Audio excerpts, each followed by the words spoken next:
We are all familiar with the story. The protagonist is moving through life feeling like something just isn't right. The rules that dictate his world do not seem clear to him. There is either injustice in his environment, or those who seem to be in charge rarely have the demeanor of somebody who is in leadership. And he goes about his life up until this point in the story, feeling that while there is something off and he doesn't know what it is, there is something that he needs to learn or do, become, or discover. And along the way, he is met by a wizard, a sage, a guiding character who, despite having the answers to his uncertainty, is somehow incapable of doing the thing that our protagonist is supposed to accomplish. And from there, he is thrust into the underworld, a land of magic and mystery where the rules that control this world seem so much more solid, so much more real, and conveniently resolve the conflict and the contradiction in his own observations. Behind the evil empire, there is an evil wizard. Behind the veil, there is a vast network of spies and actors who are playing the real positions in the world. That the politicians and the puppets, as they are called in the overworld, are merely that. Facades so that those who truly act can go about with impunity. Now, this idea, this story, is oftentimes recreated in myth, so often so that Joseph Campbell decided to write Hero with a Thousand Faces, where he describes what he calls the monomyth, the story of the hero's journey, where he begins as a boy, discovers something, is thrust into some environment, enters into the underworld to find the boon and bring it back to his people, ultimately to no longer be who he was in the beginning. He has changed. He has become something more. And although the monomyth, the idea of Joseph Campbell's story, does include its own premises and its own statements about reality, this story is familiar to us. We find it in our books, in our novels, in our games, in our movies, in our TV shows, in the stories that we remember from childhood. And the question that we have to face today is that of how that story can be wielded against us, or how we can find ourselves duped, or even worse, trapped by our own fantasies. The idea of the underground is compelling. Even if we cannot see it, even if we do not know who it is or how it functions, we feel like it is there, even though we don't seem to have agency within that environment. And it's that desire for agency which drives us to look for the myth, the story, the underworld, where we get to be an agent, we get to be an actor, instead of somebody passively being dragged on by time. And the danger of this, to be revealed early, is what if we are wrong? The term conspiracy theory gets thrown around very often today, especially in political conversations, and for no small reason. However, despite the amount of use it receives, very few people spend the time to actually consider what it is that would make something a conspiracy theory. On the one hand, we have the word conspiracy, which is certainly something that people do with each other. They conspire, they plan, they plot. They get together, they build secret communities, they have confidence between each other. And then there is the word theory, which is an explanation of things, an idea that has not yet been solidified. So what happens when a conspiracy theory becomes a conspiracy fact? And what if the desire and our compulsion to believe in conspiracy theories is really just a call, a yearning within each of us for there to be something more real than the world as we see it? It is the soul crying out within us that what we are doing is not what we should be doing. We are waiting, biding our time to become the real player, if only somebody would come down and call us to action. In order to describe this environment, and in order to describe the concerns or the pitfall of what a conspiracy theory might be, we have to begin, given our current circumstances, I must begin with the intention. The objective of talking about conspiracy theory, myth, and the hero's journey is not to, let's just say, discredit the claims that people have made or engage even in the cultural milieu of the subject, but rather to consider what such things mean in regards to epistemology. And where are the places where we may find ourselves trapping ourselves in a world that results in not agency, but impotence? What if our speed, our quickness to engage in these fantastical stories, what if our desire to be a part of something greater than ourselves is being hijacked even by ourselves, thus resulting not in a neutral outcome, but a negative one? What are the consequences of being carried away by a monomania?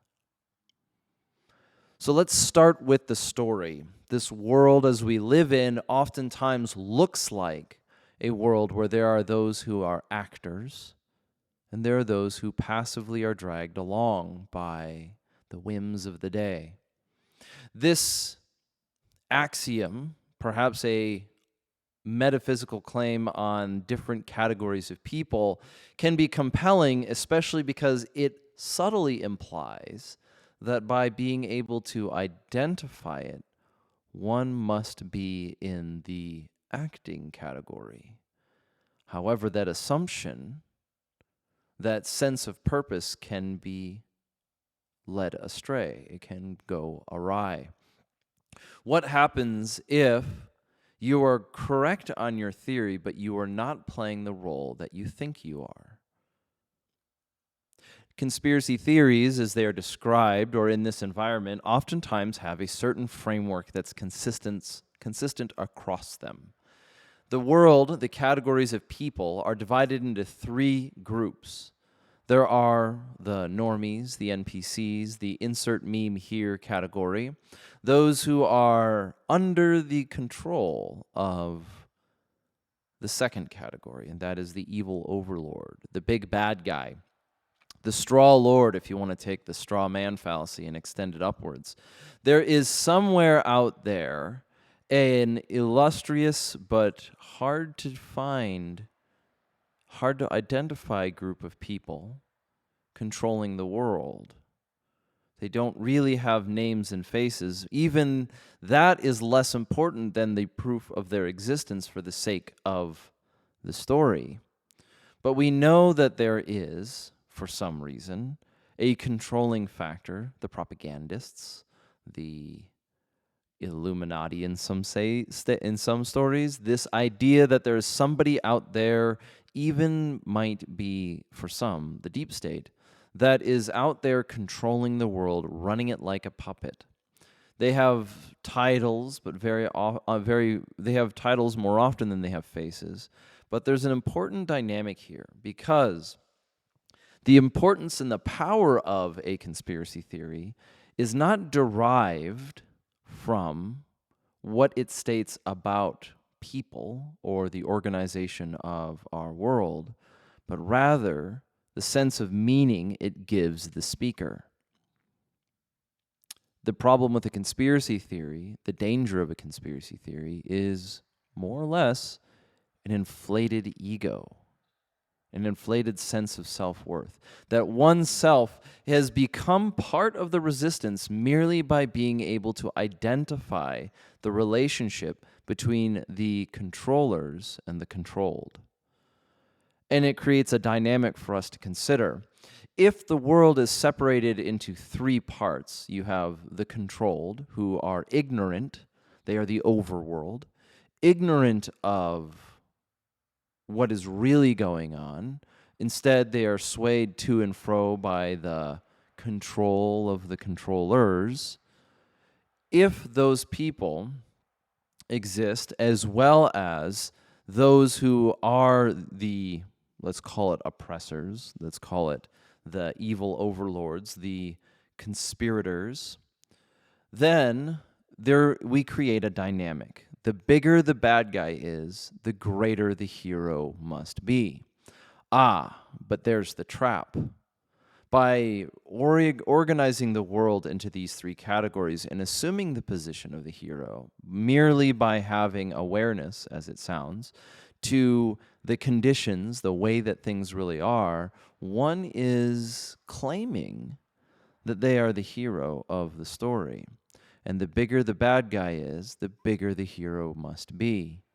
And so it tickles the fancy, it tickles the ego, it inflates the person's sense of self-worth by claiming that by merely identifying this dynamic, the individual must actually be great. They must actually be a Napoleon-like hero in the world to right the wrongs put in place by the evil overlords. And this is the format that so many conspiracy theories take place in. But on that level, we're still addressing it more so on the level of metaphysics. Now, how about when we consider epistemology? Epistemology is the study of knowledge. And conspiracy theory is, by engaging in a theory, necessarily a component or necessarily an epistemic endeavor. It requires you to make statements about what can be known and how it can be known. What is knowledge and how do we know it?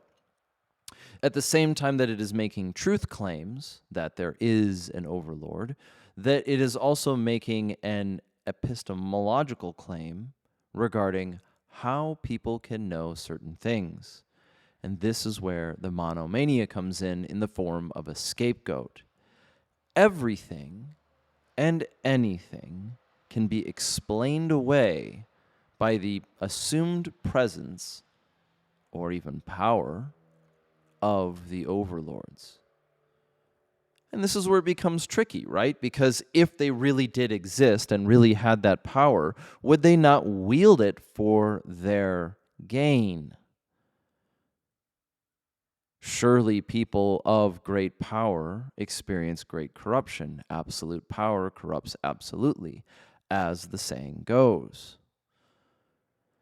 And so if we understand that conspiracy theory, now let's take the derogatory term out of it, is a practice of epistemic proportions. Not epistemic proportions. Is an epistemic practice. It involves philosophy in this sense. Then we should be able to consider what are the tools at hand to verify the existence of the order and drive our action. But let's start by looking at some contemporary, as they call it, conspiracy theories of the day. Perhaps the most entertaining one is the patriarchy, or the idea of whiteness. It is a concept so ambiguous that it could be applied to any scenario, any outcome, any condition, any suggestion to the contrary is actually a sign of whiteness. The Kafkaesque trap is already set, or the Kafkaesque trap is already set by saying, I don't think that's the way of it, is perceived as evidence of being party to it, is the way that these forms of conspiracy theories even cults, exist. Their primary mode of determining knowledge is affirmation to the theory. The enlightened ones know, but it's not so important on how they know or what they know. What's most important is that they know. This is where conspiracy theories can begin to look religious. It is a faith that you must have, that the bad guys are there and the person you are talking to, or even yourself as you speak to yourself, are part of the resistance. How do we resist against evil? We do what is good. How do you resist against the evil overlord? You simply must know that he exists. And that is where we start looking at the trap. The idea that a conspiracy theory, the idea of this myth, this story, the world of the underworld, the idea that we bifurcate all of society into those above and those below, not to be mixed up with the occult, although it does have plenty of adjacency here. The idea that we can divide all of society into the passive and the active participants is a dangerous road to take, primarily because it assumes by identifying it we are in the active category. And we may find ourselves fooling ourselves so far down the road that by the time it is time to act about anything at all, we have rendered ourselves impotent to action. We have expended all our moral motion, our moral motivation, our drive on spinning the wheel round and round about things that we have not even verified, but are convincing to us because we, quote, see the signs everywhere.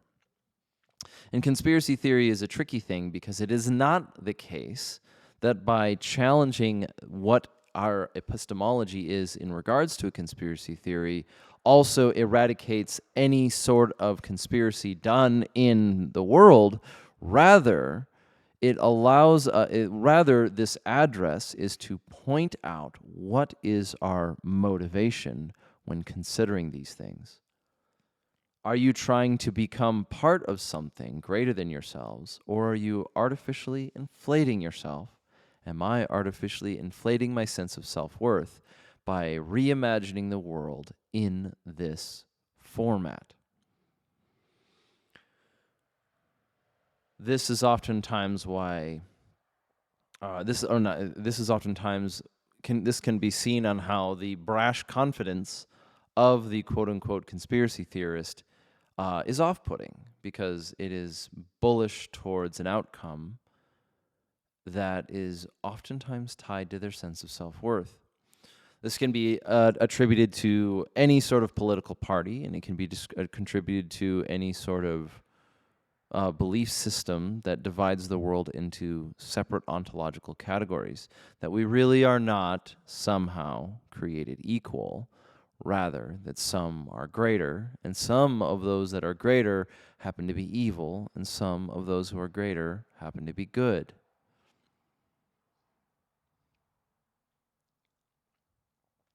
And it's not the case that the hero's journey is invalidated by the presence of a conspiracy theory, but perhaps that when we allow ourselves to be taken by these ideas, we betray the true values, the true value of the hero's journey itself, that we substitute action for something that doesn't even fit in, that almost doesn't even fit into the category of belief.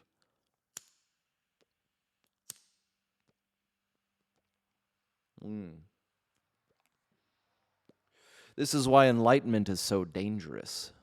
The idea of enlightenment is so dangerous because it assumes that somebody undergoes an ontological change where there was a time before and there was a time after. Now, people do experience life-changing events. There are revelations that are made to them. We can experience the joy of knowledge But if that knowledge is divorced from action, what does it do to us? Faith without works is dead, as it says in the New Testament, and so are works without faith. And so faith, in its many forms, as people describe it in their own ways, is not something that simply exists in the mind. It is something that requires of us. If I believe something to be true, ought I act like it is true? And the trap, the monomania of a conspiracy theory, is that it requires faith, but it doesn't require works. It doesn't require action. Knowledge is all that is necessary, ultimately leaving the believer impotent, frustrated, and very possibly alone. It is not good enough to be distracted by the machinations of people we do not know, but rather to consider what we have influence over.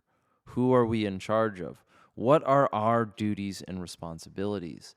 Do not forsake the task before you for something that you do not even, well, not know exists isn't the right word, but do not forsake the tasks set before you for an illusioned sense of self-value.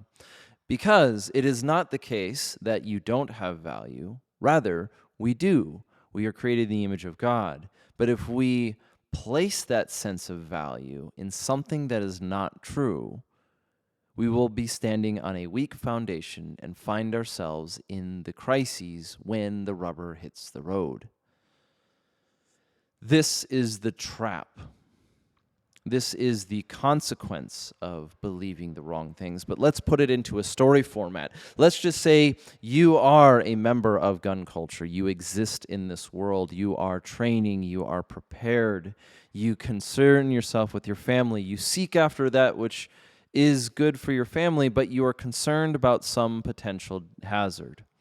But you are training for something. You are practicing for something. And then comes along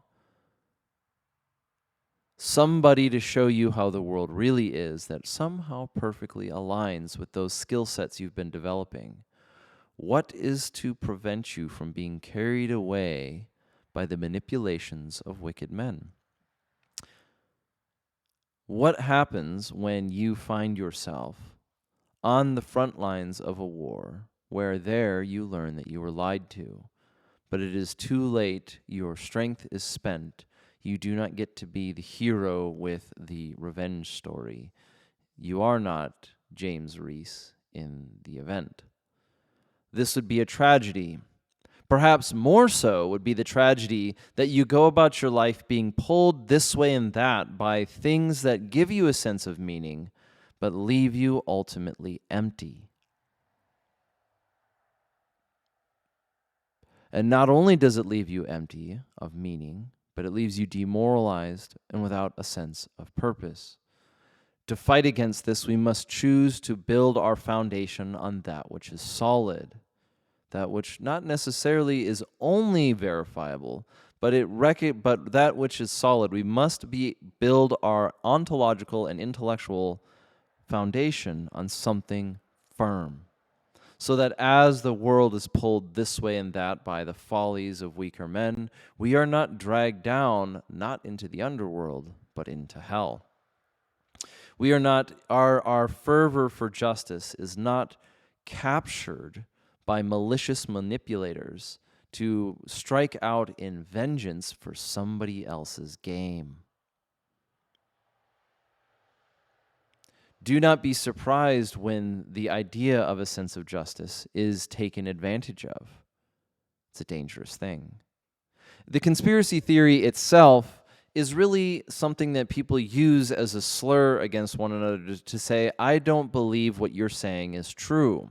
But then we get into this endless debate about, well, barely verifiable information, whether it's things like the only thing that is true is that everything is a lie, that everything that we know has actually been falsified, that the powers that be have controlled all information, that knowledge can't be known, we are being tricked by a trickster demon, that we are in the matrix, and so long and so forth.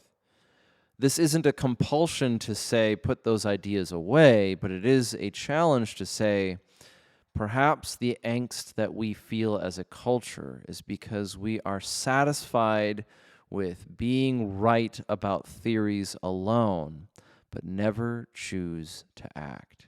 That faith is all that is necessary to be the Jedi in this story. But once again, we return. Faith without works is dead. And once we engage in works, we recognize that the consequences are greater. Actions speak louder than words. Actions have greater consequences than just saying it. While the internet and those of us who are terminally online occasionally or even frequently have to pull ourselves away from the madness that is the internet, we do need to realize that this is where that phrase, touch grass, might actually be a little bit more true. Ground yourself in what is real and seek after meaning in something that you can put your hands to. There will never be a day where, there may never be a day, let's be clear. There may never be a day where you find along the road an unexpected counselor, the archetype of the wizard in this sense, the sage who guides your way, who sets you on the path. Rather, it is our dedication and pursuit of that which is right and true and good, which reveals us more about what that might be.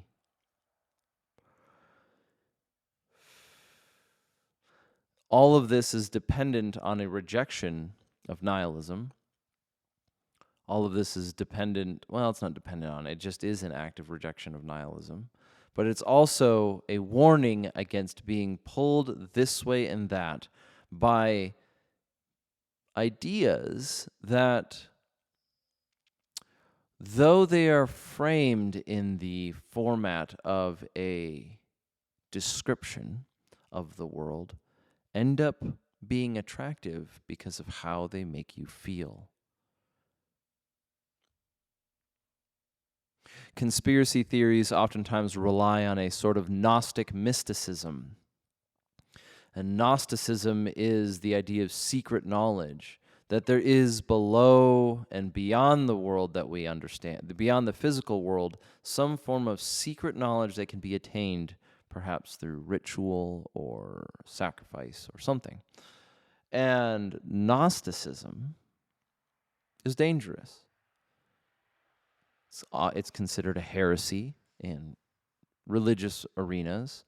It's considered a heresy because it rejects vital components to things like Christianity. It rejects the sovereignty of God. It oftentimes rejects the what's another example that it rejects? It rejects the created order, instead supplanting it with something else. Maybe that creation itself, kind of like a Platonist argument, is actually the prison that we live in.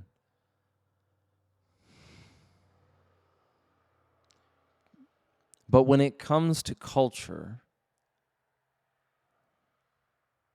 the greatest danger that Gnosticism brings to the 21st century is impotence in the face of moral action. It makes one incapable of acting when they should act, instead expending all of their energy on pursuing meaning in a way that demands nothing of them.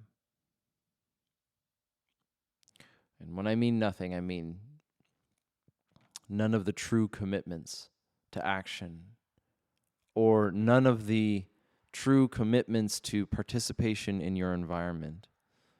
That you are somehow reserving yourself to be the holy warrior to come in at the last minute and save the day. It does not mean that there are not heroes. It does not mean that there are not people who rise to levels of greatness. It doesn't mean that there isn't something that we live for. It's simply a warning not to be misguided, not to have your sense of meaning hijacked for the sake of a story that you're not really a part of.